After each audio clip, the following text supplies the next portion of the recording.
Assalamualaikum warahmatullahi wabarakatuh. Perkenalkan, nama saya Dewi Kartika Koida. Saya mahasiswi di Universitas Muhammadiyah Luwuk, Fakultas Keguruan dan Ilmu Pendidikan, Program Studi Pendidikan Biologi.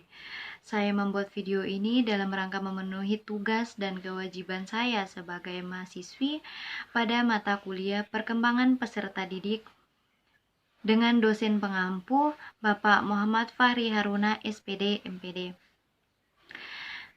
Materi yang saya bawakan pada pagi hari ini terkait dengan pengertian perkembangan peserta didik dan apa saja manfaatnya untuk calon pendidik atau calon guru. Yang pertama, pengertian perkembangan peserta didik merupakan penerapan dari bagian pengkajian atau perkembangan psikologi peserta didik. Sebagai seorang pendidik, tak lepas kaitannya dengan dunia peserta didik atau dunia pendidikan.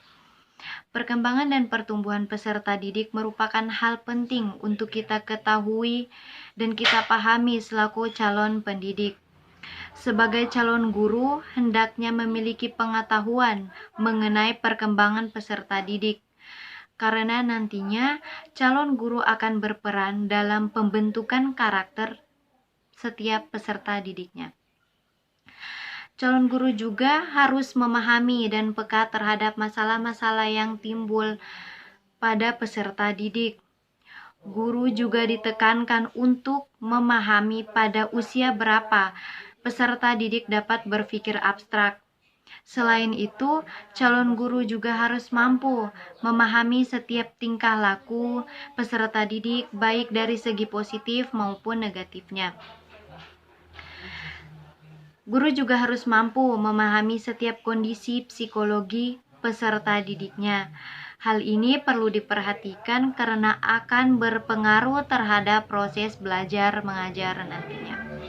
Namun kenyataannya, banyak para pendidik yang belum paham, sehingga masih ada pendidik yang menerapkan sistem pembelajaran tanpa melihat perkembangan anak atau perkembangan peserta didik.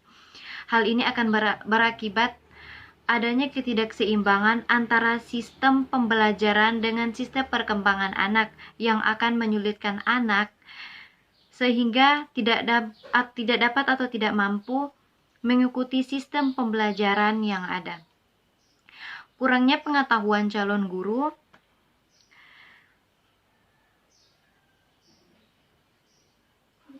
terhadap sistem pembelajaran yang ada akan mengakibatkan peserta didik juga akan menyulitkan guru saat mengajar di kelas nanti, karena salah satu hal yang akan terjadi adanya ketidaksesuaian dalam penyampaian materi dengan kemampuan berpikir dan tingkat pemahaman peserta didik dalam menangkap pelajaran yang diberikan.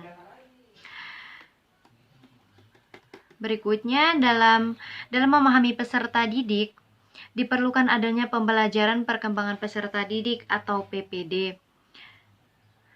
Karena dengan bekal ilmu PPD, diharapkan dapat membantu calon pendidik atau calon guru untuk mengetahui cara menghadapi, memahami, serta menyelesaikan masalah-masalah yang dihadapi oleh peserta didiknya.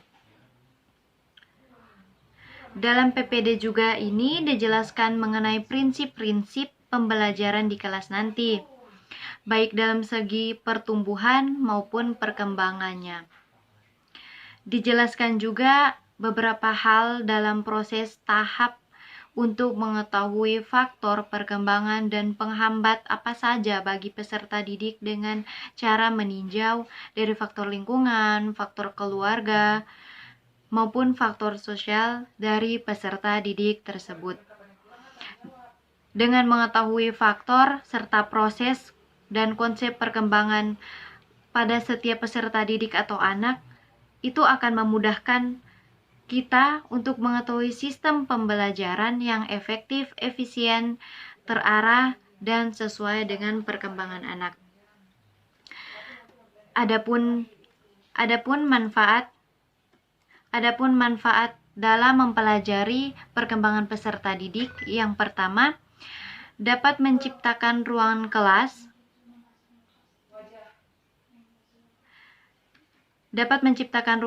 yang tepat bagi peserta didik.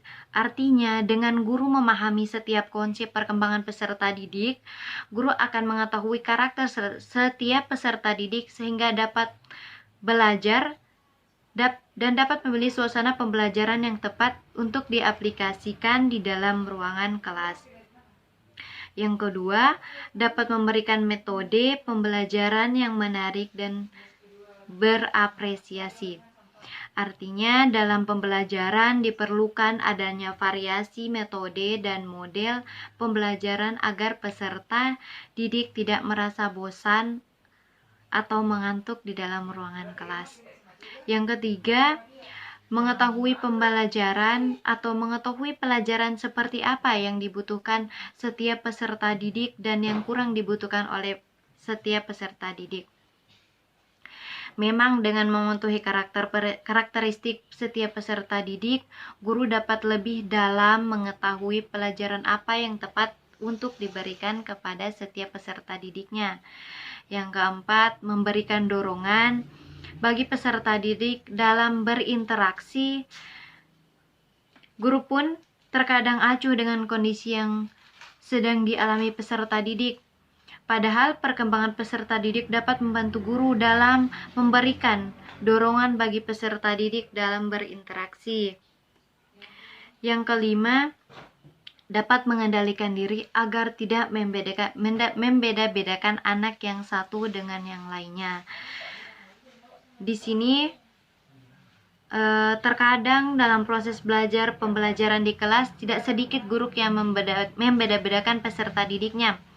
Dengan memahami perkembangan peserta didik, guru akan sadar bahwa setiap peserta didik memiliki kemampuan motorik dan psikomotorik yang berbeda-beda antara satu siswa dengan siswa yang lainnya. Ketika seorang pendidik telah mengetahui tentang motorik dan psikomotorik atau kemampuan bagi setiap siswanya, maka calon pendidik atau calon guru tersebut akan tidak berhak atau tidak pantas untuk membeda-bedakan setiap siswa yang diajarinya. Yang keenam atau yang terakhir, dapat memahami peserta didik dengan baik. Manfaat yang paling utama dalam mempelajari perkembangan peserta didik ini adalah guru dapat memahami dengan baik peserta didik karena guru mengetahui karakteristik dan perkembangan setiap peserta didiknya. Harapannya, dengan guru mengaplikasikan ilmu perkembangan peserta didik, dapat menjadi guru yang lebih baik. Selain menyampaikan ilmu yang bermanfaat bagi peserta didik, seorang guru juga harus menjadi guru yang disenangi oleh setiap peserta didik atau semua siswa. Jika tercipta lingkungan kelas yang nyaman, proses mengajar juga akan terasa lebih ringan dan menyenangkan, sehingga guru sering merasa senang ketika dia mengajar. Begitu juga sebaliknya dengan para peserta didiknya. Sekian presentasi hari ini. Lebih dan kurangnya saya mohon maaf. Billahi taufik wal hidayah. Wassalamualaikum warahmatullahi wabarakatuh.